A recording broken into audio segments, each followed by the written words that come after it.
Bonjour, je suis Paul Menant, cofondateur de Design Club, un collectif international 100% design et research. Grâce à la force du nombre, on accélère les projets de nos clients et la carrière de nos membres. Je t'encourage à nous découvrir sur notre site designclub.global. Aujourd'hui, j'ai le plaisir d'animer le podcast Head of Design, un podcast qui met en lumière ces personnalités inspirantes qui définissent les tendances du design. Vous découvrirez leur parcours, savoir-faire et les convictions qui les animent, tout en partageant leurs bonnes pratiques et recommandations. Enfin, si tu apprécies notre démarche et ce podcast, tu peux nous supporter en donnant ton avis 5 étoiles et t'abonner à l'émission pour suivre nos prochains épisodes sur ta plateforme d'écoute préférée. L'expérience podcast est incroyable et vous êtes de plus en plus nombreux à nous suivre et je vous en remercie. Allez, c'est parti. Vous avez laissé votre manteau au vestiaire ? Bienvenue dans le club. Aujourd'hui, nous recevons Marine Grenier. Tu es la responsable adjointe de Sense Design Studio et la nouvelle invitée de ce podcast. Je te remercie chaleureusement d'avoir répondu positivement à mon invitation. Marine, bonjour. Bonjour Paul, merci pour l'invitation. Eh ben écoute, je t'en prie, c'est un vrai plaisir. Aujourd'hui, on va discuter de ton rôle au sein de Soprasteria et justement du fameux Sense Design Studio, qui est un design studio c'est assez rare de trouver ça dans des très grosses ESN, et donc justement on va découvrir un petit peu comment toi tu as réussi à mener cette équipe qui aujourd'hui était passée de 6 à 23 personnes. On va un peu discuter de tout ça. On va aussi comprendre comment il est possible de faire entendre le design dans une entreprise qui est principalement tech, voir un petit peu toutes les stratégies que tu as pu mettre en place, la communication pour aider à ça. Et puis de toute façon un peu plus globale, on va essayer de comprendre tes convictions de designer en filigrane de toute notre discussion. Est-ce que ça te va ? C'est parfait. Allez, parfait. Eh ben écoute, la première question que j'aime poser à mes invités, c'est à quel moment tu découvres le design dans ta vie et tu te dis tiens, c'est un métier qui me plaît et sur lequel je me sens m'engager dans ma carrière. Alors moi j'ai toujours eu une appétence pour les arts et le design et j'ai toujours voulu en faire que ce soit une composante dans mon métier. Okay. Donc je me suis formée dans le design en faisant une licence d'art plastique et un master 1 d'art numérique à l'université de Saint-Étienne. Okay. Après il y avait des débouchés qui étaient forcément très artistiques de par ce parcours de formation. Et là j'ai réorienté sur une orientation plus professionnelle et j'ai fait un master 2 design d'interface internet et multimédia à Paris 13. Okay. Ce qui m'a permis de développer des compétences en UI et d'apprendre à travailler en mode produit avec des développeurs et des chefs de projet. Ok. Ouais, super intéressant. Et donc, le numérique, c'était déjà quelque chose qui t'attirait. Souvent, dans le design, on a aussi le design industriel, design produit. Toi, tu t'es tout de suite orienté vers le numérique. Qu'est-ce qui a fait ça ? Un peu par opportunisme ou parce que c'était quelque chose qui te parlait beaucoup ? Non, ça me parlait. Et puis après, c'était aussi une tendance de la société à l'époque qui se développait de plus en plus. Et donc pour moi, ça a été, c'était logique en fait de partir sur cette branche-là et de contribuer à son développement. Ok, trop bien. Et donc là, à l'école, tu arrives un peu à comprendre toute la partie digitale et aussi donc le développement. Est-ce que tu te découvres aussi des notions un petit peu de dev ou pas du tout ? Alors du coup, j'ai été formée un petit peu sur le dev et sur les logiques des langages de programmation. Ouais. Par contre, pour moi, c'était pas du tout une appétence, mais c'était intéressant pour pour en fait travailler en mode produit et pour pouvoir avoir une logique avec les développeurs et comprendre les inputs dont ils avaient besoin et aussi que eux puissent pousser des solutions technologiques qui pouvaient être intéressantes pour soutenir le design. Ouais, bien sûr. Ok. Donc c'est cette collaboration en fait en équipe aussi qui m'a plu avec des expertises qui sont différentes pour aboutir à un produit de qualité. Et donc là, après, toi, tu vas travailler dans plusieurs entreprises. Est-ce que tu peux justement nous expliquer ton parcours jusqu'à arriver chez Soprasteria? Euh, Par où tu passes et qu'est-ce que ça a créé chez toi? Quelles compétences tu en as ressorti?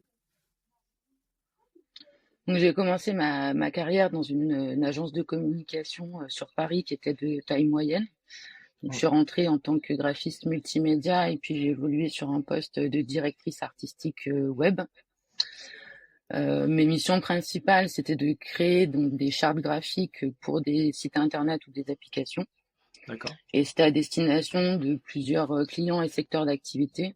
Ça pouvait être pour des grands comptes comme le CNES ou le Crédit Agricole ou des entreprises de taille plus petite. Mhm. Et j'ai aussi mené pas mal d'avant-vente dans cette entreprise. Ok. Et c'est aussi là où j'ai touché pour la première fois du doigt à l'UX design.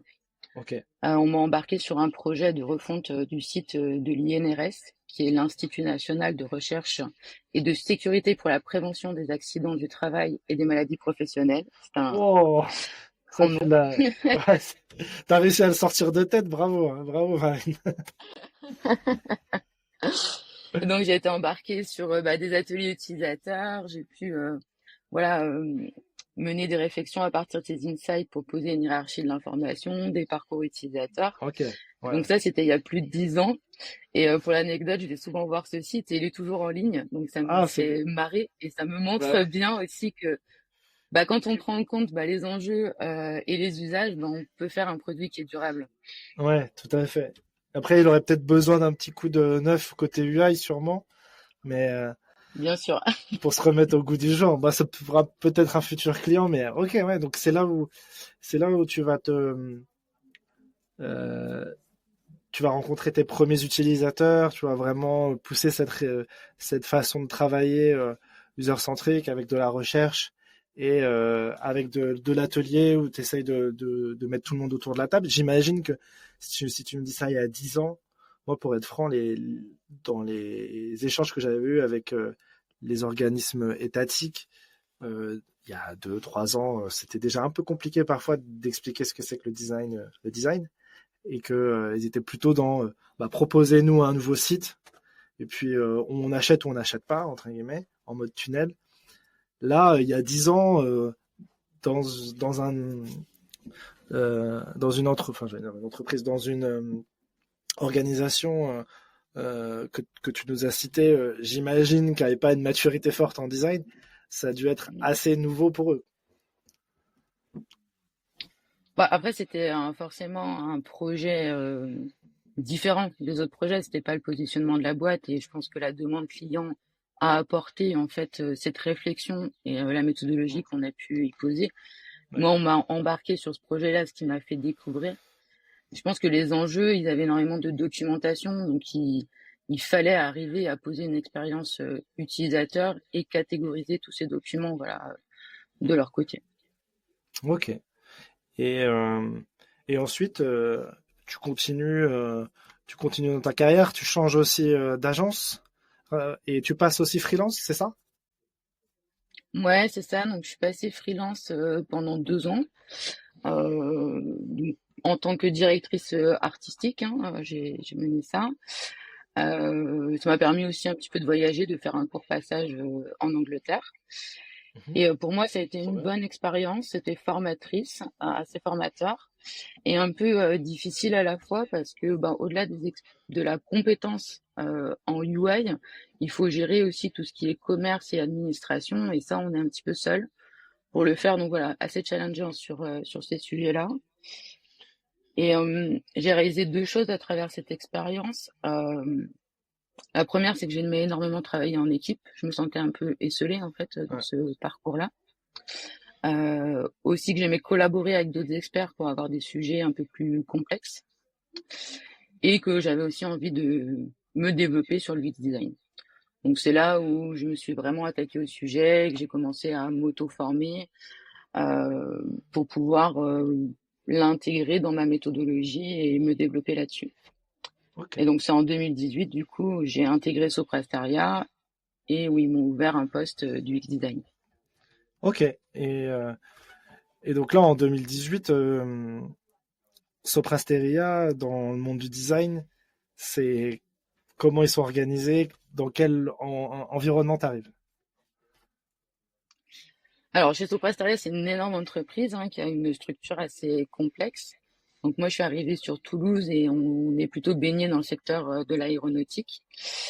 Et j'ai découvert que c'était un métier qui n'était pas commun chez Soprasteria, on était 5-6 designers isolés sur des périmètres très différents avec très peu de points de contact. Donc, chacun faisait ses missions dans les équipes projet. Ouais. Et en 2020, donc j'ai ma responsable qui est arrivée et qui a commencé à structurer le pôle, donc Sense, et qui a rassemblé ces 5-6 designers isolés au sein d'une même bannière. Ok. Non, je dis juste qu'après, il y avait aussi d'autres designers. Et donc, en 2021, on a réussi à regrouper les 14 designers sur Toulouse au sein de cette même bannière. Voilà. Ah, d'accord, ouais, parce qu'il y en avait d'autres cachés que vous connaissiez pas. Voilà. Et, d'accord. Ok, très bien. Et, euh, et justement, de façon assez immédiate, moi, quand je pense Soprasteria, je pense ESN, je me dis on est plutôt sur du projet en régie pour le client, peut-être détaché donc euh, dans les locaux du client. Là, pour le coup, c'était peut-être différent de mémoire où vous travaillez sur des projets internes, c'est ça? Non, alors pas tout à fait. On, euh, alors moi, quand je suis arrivée, oui, c'était en régie. Alors pas forcément chez le client. Et on a une grosse culture du forfait. Et avec Sense, c'est ce qu'on a énormément développé. Donc on est plutôt sur des interventions au forfait, pas aux régies chez le client, où on cadre en amont les méthodologies et on s'engage sur des livrables et un résultat. Ok. Et ça, c'est pour des clients externes ou pour l'interne parce que je sais que Soprasteria, vous êtes éditeur de pas mal de logiciels financiers aussi. Enfin, j'ai Sopra Banking en tête, mais je sais qu'il y en Ouais, a alors plein d'autres. Ouais. récemment on a cédé Sopra Banking, donc on n'est plus éditeur de logiciels, D'accord. on est uniquement ESN, donc Société de services numériques. Ok. Ok. Très bien. Et donc on intervient à 80% en fait au sein du pôle pour des clients externes. Et on a quand même 20% de nos activités pour soutenir nos activités internes parce que on a aussi des logiciels qu'on utilise en interne sur lesquels on intervient. Ok. Ok. Très bien. Bah, justement, je pense que on peut se lancer là sur le justement comprendre un petit peu ce que vous faites ce que vous faites au quotidien dans Sense. Euh, Raconte-nous un petit peu justement l'organisation de l'équipe. Tu me disais vous êtes 6 maintenant, maintenant vous êtes passé à 23. Raconte-nous un petit peu l'organisation de cette équipe et la manière dont elle est composée. Alors nous aujourd'hui donc on est plus de 40 en fait sur Sense. Ah bah On pardon. est plus de 20 donc sur Toulouse, donc ça a évolué encore. Ouais. Donc plus de 20 sur Toulouse et depuis l'année dernière, il y a plus de 10 designers qui sont sur Paris qui nous ont rejoints. Ah Et oui, donc on d'accord, super. travaille, c'est de monter à l'échelle aussi. Voilà. Ok, En termes de profil, on est tous issus d'études supérieures en design. On est vraiment des experts en design. On a suivi des formations type école de design de Nantes ou LISA, ou encore on a des ingénieurs, mais qui ont eu des modules UX/UI dans leur ouais, parcours. d'accord. Et à la marge, on a quelques reconversions, mais qui sont passées par les Gobelins pour Ouais, se former. ok, très bien. Nous, notre conviction, en fait, ce qu'on demande à nos designers, c'est de maîtriser l'ensemble de la méthodologie UX/UI. Mhm. On n'a pas envie de cloisonner. Bon, ça, c'est un parti pris. Chacun prend le D'accord. parti pris qu'il veut. Ouais, Mais nous, on veut pas cloisonner la partie UX et la partie UI. ok. On demande, de maîtriser l'ensemble pour pas avoir de déperdition de l'information sur les solutions qui sont proposées in fine. Après, ça n'empêche pas que chaque designer a aussi son expertise où il est à la pointe. Des personnes qui ont des parcours en psycho vont être experts en recherche utilisateur, d'autres plus en design graphique, d'autres sur du design ops. Voilà, chacun a son expertise. Ok. Et après, on a un pool de managers qui travaillent sur la structuration, le pilotage du pôle et l'encadrement des collaborateurs. En tout cas, moi, je trouve que dans la façon dont vous avez pensé votre équipe, je pense que c'est bien d'avoir des profils vraiment généralistes sur l'ensemble de la méthodologie de design thinking. Parce qu'on sait très bien que parfois la maturité des clients fait que si on a des profils uniquement researcher ou uniquement UI ou uniquement UX, parfois ça peut bloquer certains clients. On veut tout de suite, on veut quand même assez rapidement voir des choses, avoir du visuel, tandis que avoir uniquement de la recherche, parfois c'est pas si évident. Ce que les clients puissent se projeter. Donc je pense que c'est un bon choix et ça permet aussi aux gens de garder un très bon niveau sur chaque aspect, quoi. Une ponctuation pour t'informer que Design Club peut t'accompagner dans le recrutement de ton équipe design ou research. Nous saurons te trouver la perle rare en freelance ou en CDI. Enfin, si tu galères à mettre en place une recherche utilisateur multi-pays, sache que grâce à nos user researchers locaux qualifiés et un peu partout dans le monde, on saura le faire en quelques jours. Tu peux en savoir plus sur notre site designclub.global. Merci de ton attention et bonne écoute. Oui, et puis ça vient peut-être avec l'histoire du pôle aussi, comme c'était pas très structuré au début chez Soprasteria et pas très reconnu comme métier.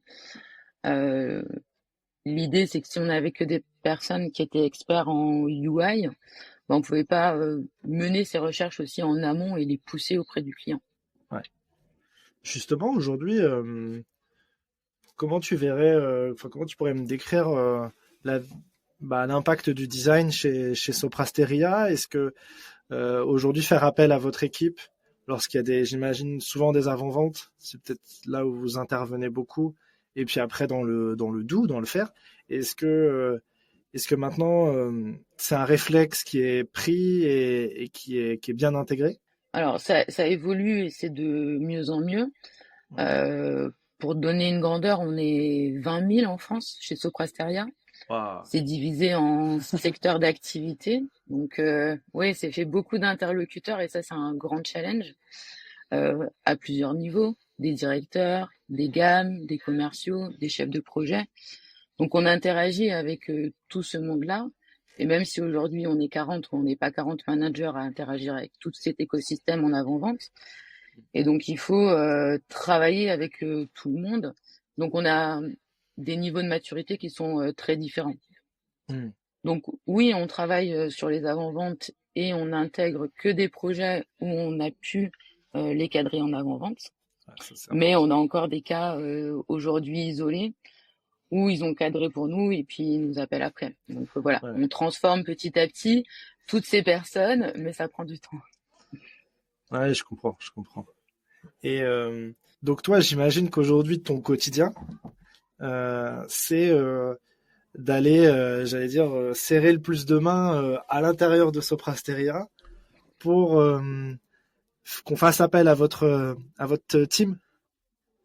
Ou est-ce que en soi, tu fais aussi beaucoup d'actions plutôt côté externe client pour essayer aussi d'avoir des opportunités business? Mes actions, elles sont à tous ces niveaux-là. Forcément. Donc c'est assez divers comme poste. Donc il y a toute la partie qui est business, il y a la partie qui est aussi sur la gestion du staffing. Sur les 40 designers, quand les missions elles sont gagnées, et puis il faut savoir qu'on a des missions qui vont de 10 jours à 2 ans, mais avec une forte proportion à 3-4 mois, donc il faut gérer tout ce planning de ces 40 designers avec une vision assez fine et une optimisation du planning. Après, j'interviens aussi sur la structuration du pôle. On a développé l'année dernière une nouvelle offre où on a déployé en fait des nouveaux assets, pas seulement du design de produits, mais aussi du design du service, du design graphique et du design ops, qui nous permettent aujourd'hui d'accompagner nos clients pour améliorer leur méthodologie, les industrialiser sur les pratiques de design. Donc ça peut être de l'accompagnement sur des design systems, une analyse de la maturité UX, comment intégrer le design à leur framework projet aussi. Donc voilà, je soutiens le développement du pôle par le développement de l'offre et en accompagnant ça par un plan de formation aussi pour les designers. Ouais. Justement, ça, moi, c'est un sujet où, dans ce que j'ai pu connaître, la formation dans les ESN pour les consultants, c'est rarement, en tout cas dans ceux que j'ai connus, c'était rarement très cadré. Toi, vous avez un carrière pass, comme on appelle ça aussi dans certaines entreprises, que vous avez pu mettre en place, qui est éprouvé? Alors, éprouvé, je sais pas, mais en amélioration continue, ça c'est sûr. En termes de formation, nous on a beaucoup de chance chez Soprasteria. Il y a un gros accompagnement. On a un catalogue de formation auquel on peut aller piocher des formations. Ouais. Donc en moyenne, on a le droit à 7 jours de formation par collaborateur par an. Donc c'est quand même 7 jours, c'est énorme. très enrichissant pour se développer. Comme c'est une entreprise qui est assez tech, il y a pas mal de formations sur tout ce qui est orienté développeur. Mais il y a plein de formations sur les soft skills et sur la partie business, sur lequel nous on peut s'enrichir. Et après, il y a un challenge sur le pôle d'avoir des formations sur l'expertise design. Et ça, c'est pas intégré au catalogue de formation. Donc ça, c'est ce que j'identifie et je pousse chaque année, c'est d'identifier des formations qui nous permettent de nous développer. Donc, par exemple, l'année dernière, on a fait une formation sur intégrer le RGESN à la conception UX/UI pour se développer sur l'éco-conception et gagner en maturité donc sur cette expertise, et aussi sur l'accessibilité, comment l'intégrer à la méthodologie design de produits, et on se forme aussi en tant qu'auditeur. Donc ça, c'est une petite corde en plus qu'on a sur le pôle. L'accessibilité qui est juste primordiale pour tous les clients étatiques. Je sais que Soprasteria, c'est aussi un des gros, un gros qu'il travaille avec l'État français et que l'État français est un gros pourvoyeur de prestations. Et clairement, on peut pas travailler avec eux si on n'a pas de certification en accessibilité, si c'est pas un sujet en tout cas qui est traité. Moi, pour avoir travaillé un peu avec le Pôle emploi, à un moment, c'était vraiment demandé, c'était des attentes assez fortes. Donc c'est ultra important de le faire, et puis même globalement d'avoir un design éthique et de pouvoir le porter, c'est important. Ouais, on essaye de se développer, et puis Soprasteria se met en marche aussi sur ces thématiques-là. Donc là, ça va être un axe très fort pour l'année prochaine sur ce sujet-là. Ouais. Et justement, dans cette évolution, on parle de croissance importante.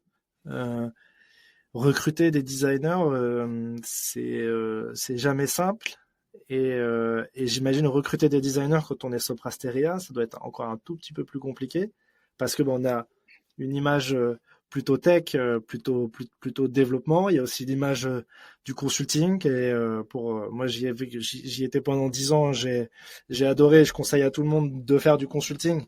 Mais voilà, on n'a pas tous eu les mêmes retours d'expérience, etc. Comment vous avez réussi à recruter et à draguer entre guillemets les bonnes personnes et à les faire venir dans votre équipe? Alors j'ai l'impression qu'on a une bonne image déjà sur le bassin toulousain, qu'on a réussi à se faire connaître petit à petit, par bouche à oreille. On va aussi sur des conférences FLUPA qui sont menées à Toulouse. Donc voilà, les gens nous contactent aussi parce qu'ils ont entendu parler de nous, qu'ils ont envie de s'intégrer dans un pôle de design qui est structuré. C'est pas toujours le cas de partout. Ouais. Et je pense que je sais que Ouais, j'allais dire des équipes design structurées à Toulouse, il y en a pas 150. Donc c'est sûr J'ai que ça l'impression aussi, donc ouais. ça a du sens, ouais. Ok. Et en fait, notre force aussi, c'est de pouvoir offrir un terrain de jeu qui intervient sur des missions pour l'ensemble des secteurs d'activité. Donc, des fois, dans certains postes, on est cantonné à un secteur. Là, le designer, il sait qu'il va pouvoir travailler pour les transports, pour l'aéronautique, pour l'énergie. Et donc ça, c'est notre force, je pense, qui attire beaucoup. Parce que c'est vrai que potentiellement vous travaillez pas uniquement pour des entreprises de la région toulousaine. Vous allez aussi, j'imagine, mais pas que, Oui. et vous êtes plutôt sur toute la France. On est sur toute la France, oui, on intervient sur toute la France, ouais. Et on n'est pas, comme on n'est pas chez le client, on travaille principalement dans nos locaux et du coup à distance pour nos clients, avec tous des outils maintenant on performe très bien sur les outils à distance. Avec le Covid aussi, il y a eu Ouais. un changement de mentalité en fait sur le travail à distance. Et maintenant, c'est quelque chose qu'on déploie très facilement. Et justement, côté recrutement, comment ça se passe? Quel est le parcours pour être recruté chez Soprasteria? Et puis après, je te poserai des questions sûrement sur toi, qu'est-ce qui t'intéresse, qu'est-ce que tu vas aller chercher dans un profil pour, pour le recruter et t'engager avec lui. Alors, chez Toprasteria, on a une équipe RH qui nous aide sur le recrutement. Donc, moi, je vais rédiger l'offre d'emploi, eux vont la publier et puis ils vont faire un premier filtre sur les CV, me donner les CV qu'ils ont sélectionnés. Et donc, moi, voilà, je fais une première étude sur ces CV, sur les compétences, sur leur formation, est-ce qu'ils maîtrisent ou est-ce qu'ils ont l'appétence sur l'ensemble de la méthodologie. Et porter une attention particulière aussi sur la lisibilité de l'information, le graphisme et la direction artistique qu'ils ont pu poser, parce que voilà, c'est quelque chose qui leur seront demandés après dans le métier. Je vais regarder le portfolio aussi. S'il n'y a pas de portfolio, pour moi, c'est rédhibitoire. Je vais aller voir les cas pratiques. Tu sais que J'ai c'est entendu drôle des choses contradictoires. Ouais, c'est pour ça Après, que j'allais y réagir. J'allais y réagir de cette façon-là. C'est que tu sais que c'est drôle que j'ai eu là encore ce matin, j'en ai enregistré un avec Criteo. Pareil, portfolio, je comprends pas. Et je lui dis bah quand même, c'est intéressant parce que je trouve que c'est le premier. C'est le premier use case qu'on donne peut-être à la personne, c'est de se dire, comme si vous présentez votre travail, comment le feriez-vous? C'est un petit peu ça l'idée. Et elle me dit, ah, c'est vrai. Bon, peut-être que, voilà, peut-être que ça va, peut-être que ça va évoluer pour elle, mais donc toi, justement, ce que j'allais dire, qu'est-ce que tu regardes sur un CV, qu'est-ce que tu regardes sur un portfolio? sur le CV, voilà, c'est la cohérence du parcours et la Ouais. formation, quelles compétences qu'il a pu acquérir dans son parcours et ses expériences précédentes, et qui pourrait être dans la logique du poste en fait que je propose. Et sur le portfolio, c'est sa vitrine, comment la personne sait se présenter, quel use case est-ce qu'elle a sélectionné, comment est-ce qu'elle la présente, et est-ce qu'elle comprend l'enjeu du projet. Nous, on se rattache beaucoup à comprendre l'enjeu du projet. Pourquoi est-ce que le client, est-ce qu'il commande en fait une prestation UX/UI? Qu'est-ce qu'il veut comme retour sur investissement? Et donc des fois dans certains portfolios, on est vraiment juste sur le maquettage. Et donc moi je regarde un petit peu la logique des solutions qui sont développées et argumentées pour arriver jusqu'à la solution finale. Ok, ok, très bien. Et, euh, et justement, t'as eu des choses un peu rédhibitoires parfois de, de portfolio qui te conviennent pas du tout? Est-ce qu'il y a des erreurs pour toi qui sont importantes? Une dernière ponctuation pour t'informer que toi aussi, en tant que designer ou researcher, tu peux devenir membre du Design Club pour accélérer ta carrière et avoir accès à des opportunités uniques. Tu peux en savoir plus sur notre site designclub.global et via les liens en description de l'épisode. Merci de ton attention et bonne écoute.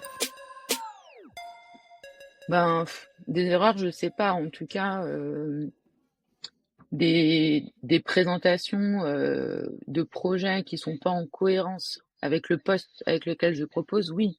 Mmh. Si moi, des fois, j'ai des personnes qui sont très orientées direction artistique et seulement sur cette compétence. Moi, ce que je veux proposer au quotidien, c'est des missions où il y a de la recherche utilisateur, des applications métiers. Voilà, on n'est pas sur du marketing. Donc, même si la personne elle a finalement un très bon portfolio, Mmh. moi, dans mon quotidien, c'est pas un espace dans lequel je pense elle pourra s'épanouir. Ouais, bien sûr. Et en tout cas, dans son portfolio, elle démontre pas non plus une envie d'aller au-delà de ces compétences-là. Et je sais que moi, il y a un truc que je ressens beaucoup depuis 1 ou 2 ans, c'est la fameuse question de l'impact du design euh, dans les projets sur lesquels les designers ont travaillé, sur les résultats qu'ils peuvent avoir. Je sais qu'il y a encore beaucoup de portfolios où on ne met pas du tout en avant. Je sais que moi, c'est un sujet quand je fais un petit peu de mentorat sur cet aspect-là, où j'essaie vraiment de faire le focus dessus, d'avoir du résultat, d'avoir des tests utilisateurs et pas uniquement, bah oui, j'ai fait tester et oui, c'est bien, mais avec de la data. Donc vraiment, un portfolio, ça se prépare avant même qu'on quitte la société ou la mission, etc. Est-ce que toi, c'est des évolutions que tu vois même auprès de tes clients et toi même dans l'œil que tu as par rapport à un design, par rapport à un portfolio d'un Alors, designer? ouais, c'est un sujet hyper important et qui est pas forcément facile à mettre en place, je trouve. Mm. Je le demande pas en recrutement parce que moi, je recrute principalement des personnes qui sont juniors. On D'accord. recrute dès l'alternance ou à 1 ou 2 ans d'expérience. Ok. Donc, j'estime qu'ils n'ont pas forcément ce niveau de maturité pour intégrer cette notion de data dans le portfolio. Par contre, sur les projets au sein du pôle, c'est quelque chose qu'on veut développer. Ouais. Euh, et ce sera le chantier de l'année prochaine, justement, d'arriver à faire des REX qui soient qualitatifs et qui puissent s'adresser à un niveau stratégique plus haut pour démontrer l'apport de valeur du design. Ouais, parce que c'est vrai que moi, dans les projets que j'ai suivis à l'époque, quand j'étais chez X-Republic, il y avait vraiment le focus utilisateur, est-ce que la satisfaction utilisateur, mais il y avait très peu, on mettait très peu de sondes, entre guillemets, sur ben, l'utilisabilité. Il y avait très peu de sondes sur la partie retour sur investissement, business, etc.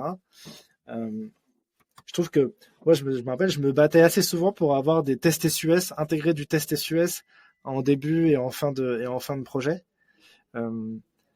Euh, est-ce que vous, justement, dans votre façon de travailler, vous avez une méthode un peu spécifique à ce- au design studio de monsieur le client, voici nous notre méthode, voici ce qu'on met en place pour vous prouver que ça fonctionne ou justement ça va être mis en place à partir de 2025, c'est ce que je comprends.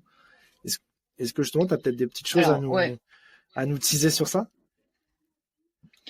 nous, dans notre méthodologie de design de produit, donc qui est une méthodologie centrée utilisateur assez on reprend les principes classiques d'exploration, de conception et d'évaluation avec les tests utilisateurs, mais on intègre une partie de définition entre l'exploration et la conception qu'on appelle stratégie produit et qui a vocation à définir un MVP à valeur ajoutée en se raccrochant à l'enjeu business.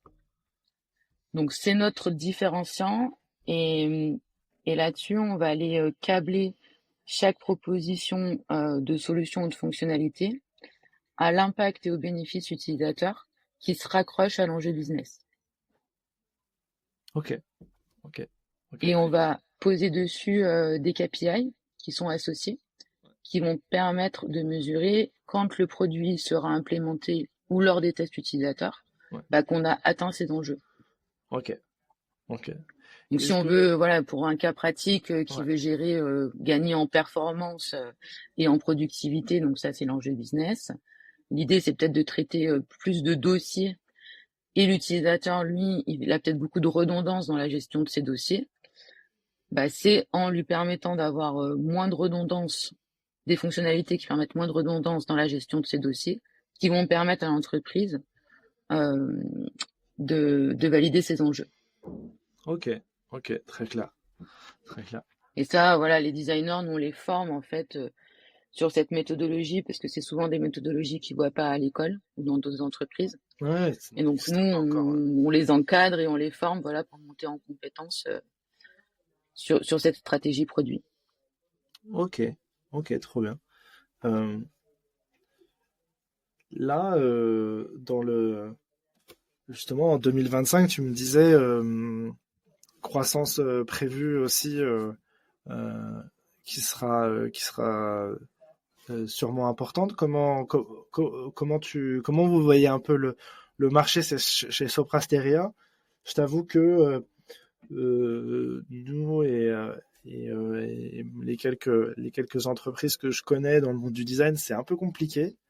Euh, Comment chez Soprasteria ça évolue? Est-ce que le fait d'avoir peut-être des gros clients, des gros forfaits, ça fait que le business marche bien versus peut-être la régie un peu plus unitaire? Est-ce que ça, t'as un peu un retour d'expérience sur la situation actuelle? Alors, jusqu'à maintenant, je dirais que le marché, il a été plutôt bon et dynamique et Ouais, que sur fin 2024 et sur l'avenir 2025, on a une vision qui est beaucoup plus modérée ouais, d'accord. sur la partie business. L'idée, voilà, c'est de pouvoir garder nos positions Ouais, de manière générale chez Soprasteria. Et après, pour parler du centre d'expertise qui a grossi quand même très vite, ouais, je pense que là, on va stabiliser les 40 designers, voilà, bien industrialiser les méthodologies pour pouvoir y garantir une cohésion d'équipe aussi, hein, ouais, bien sur le sûr. passage à l'échelle. Après, moi, je me dis toujours qu'on n'est que 40 sur 20 000 et que même si, bon, voilà, on va peut-être pas grossir dans l'année à venir, je pense qu'on a notre place et Ouais. on est aussi un levier en fait pour aller chercher du business et apporter de la performance sur les projets et se différencier.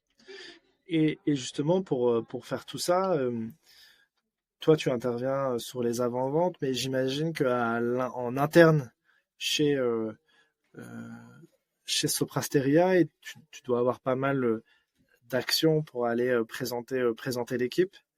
Est-ce que, voilà, comment vous faites tout ça, et est-ce que vous avez fait voilà, des actions un peu différentes pour vous différencier et vous montrer auprès des différents décideurs de Soprasteria?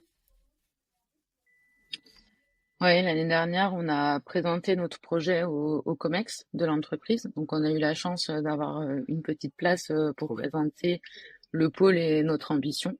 Ouais.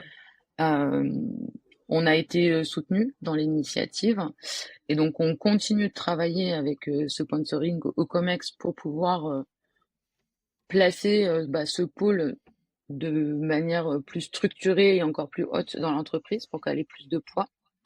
Et on a pu aussi mettre notre offre design au catalogue officiel de Soprasteria. Mmh. Donc ça, pour nous, c'était une grande réussite et un gros vecteur de visibilité Ouais, tout à fait. et de reconnaissance aussi de l'expertise au sein de l'entreprise. Ouais, bien sûr, bien sûr. Ah, c'est clair. C'est clair que Et puis après, c'est au quotidien, en montrant présent sur les avant-ventes, sur les business qui sont stratégiques, sur les initiatives du groupe en termes de numérique responsable, par exemple. Voilà, on a différents experts qui viennent contribuer à tous ces chantiers et qui nous permettent d'être visibles au sein d'un grand groupe. ok, non, mais trop bien. Bah, écoute, Marine, on va passer au point recommandation. C'était un plaisir de découvrir la façon dont vous travaillez chez Soprasteria et puis tout ce que vous avez mis en place. Et franchement, quand je sais que enfin, je trouve qu'on a très peu d'entreprises qui donnent la chance à des profils juniors en design, et j'ai eu des retours quand même plutôt positifs de décideurs du design sur les profils juniors. C'est-à-dire que ils sont de mieux en mieux formés et qu'il y a vraiment des gens de qualité. Donc c'est très très cool que pour le coup Soprasteria vous puissiez le faire. J'imagine vous n'avez pas, c'est pas l'ensemble de vos équipes, mais en tout cas vous ouvrez cette partie-là. vous ouvrez des places pour ces profils-là, et c'est vraiment important. Donc merci beaucoup pour tout ça, parce que je pense que faire rentrer de la jeunesse dans ces métiers-là, c'est important, sinon c'est un métier qui meurt, quoi, tout simplement. Donc voilà, c'est super. Pour la partie recommandation, est-ce que toi tu as un livre de design ou pas à nous recommander? Un livre de design, non, parce que je suis plus digital sur toute la partie design. Moi, j'aime bien suivre les acteurs nationaux, donc sur la promotion du design. La PCI, la Cité du Design de Saint-Étienne aussi, ou le réseau associatif FLUPA, qui font plein de choses, plein d'actions et qui nous permettent de suivre l'évolution du marché et des tendances. Et en livre, c'est plutôt côté management, où j'ai lu le livre Dream Team de Ludovic Giraudon. J'ai trouvé qu'il donnait plein de bons conseils en fait sur le management. Donc, je trouve très intéressant et facile à lire. Ouais, tout à fait. Et en plus, le management quand on travaille sur du forfait, sur des clients un peu à distance, et que vous êtes sur site entre vous, parfois ça doit pas être simple de se dire, mais en fait, pour qui on travaille, comment on travaille, des façons différentes de travailler avec tel client, ça se passe plus ou moins bien. Réussir à gérer les égos de chacun, savoir qui on doit mettre sur tel ou tel projet. Ça doit être important de bien qualifier les compétences de chacun et de se projeter. C'est un de nos plus gros challenges, d'avoir une cohésion d'équipe avec des designers qui sont sur plein de projets différents, intégrés à des équipes qui sont différentes aussi. Donc forcément, pour nous, la cohésion et l'industrialisation, avoir une méthodologie commune, voilà, c'est des chantiers qu'on aborde au quotidien. Ouais, j'imagine. Donc tu me disais, pour la veille, tu le fais plutôt justement avec la FLUPA, toutes les sources que tu me citais avant. Est-ce que tu as un site web ou un réseau social que tu suis plus spécifiquement?